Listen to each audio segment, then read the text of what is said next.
So, lunch hari ni 1 sendok nasi, 5 ekor ikan belanak goreng, petai fresh, daun ketumbar Jawa, masak lemak cili padi, tauge kasar and sambal tempoyak. Ikan belanak goreng lama tak makan. Ni dia punya telur sedap gila. I beli ikan ni tadi, dia nak buang sisik tau. Pasal I macam, no, jangan buang. That's the best part.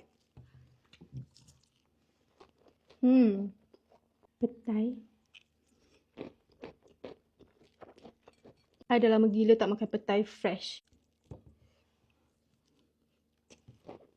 Daun ketumbar Jawa ni selalu orang letak dalam tom yum.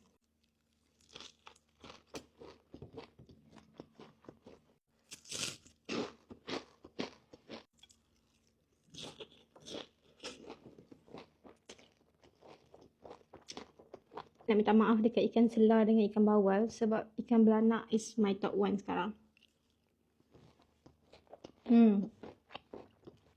Part sisik ni paling sedap.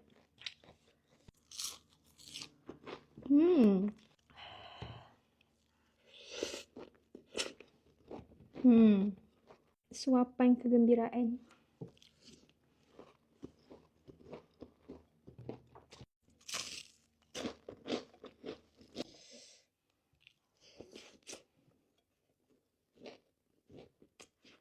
Habis.